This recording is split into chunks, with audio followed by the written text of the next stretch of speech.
Hello bachcho, let's see this question. So our question says that draw a curve showing density or pressure variations with respect to distance for a disturbance produced by sound.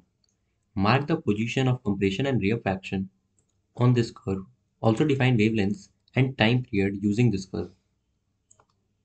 तो हमारे इस question में हम लोग को graph draw करना है density और प्रेशर वेरिएशन का with respect to distance for disturbance produce by sound.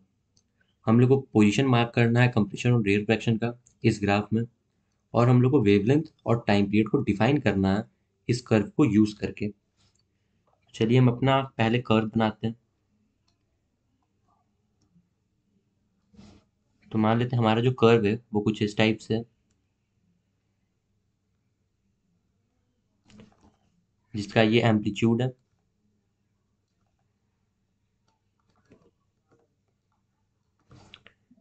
हम लोग को मालूम है कि जो साउंड प्रोड्यूस होता है वो कंप्रेशन और रेयर फ्रैक्शन के थ्रू प्रोड्यूस होता है। तो यहाँ पर मान लेते हैं हम एक बेल को बजाते हैं जिससे साउंड प्रोड्यूस हो रहा है।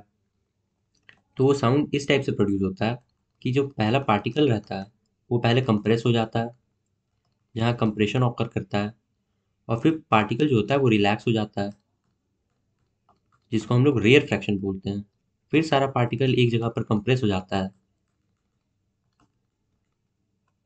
फिर रेयर फ्रैक्शन।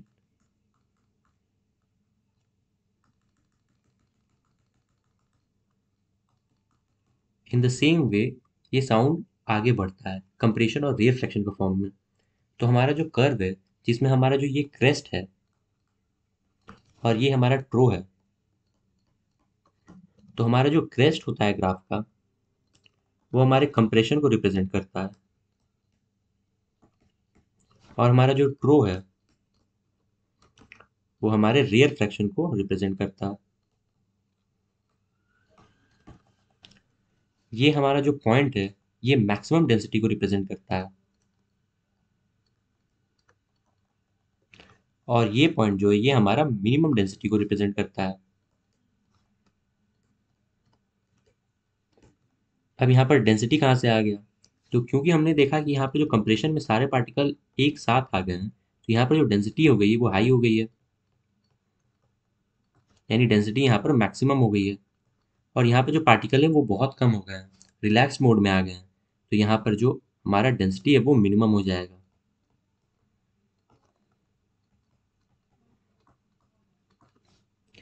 तो हम अपने कर्व को ड्रॉ कर दिए, उसको डिफाइन भी कर दिए। अब हम लोग को डिफाइन करना अपना वेवलेंथ और टाइम पीरियड को इस कर्व को यूज करके। तो हमारा जो एक वेवलेंथ है वो ये है। तो हम अपने वेवलेंथ को कैसे डिसाइड करते हैं? तो हमारा वेवलेंथ ऐसे डिसाइड होता है कि हमारे वेवलेंथ में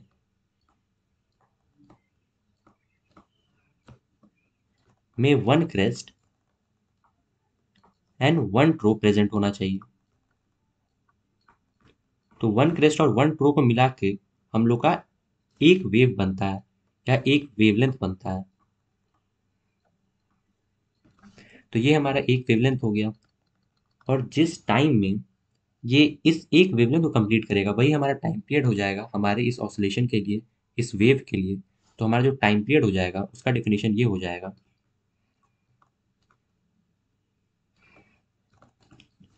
time taken to complete one single oscillation. ये हमारा डेफिनेशन हो जाएगा टाइम पीरियड का।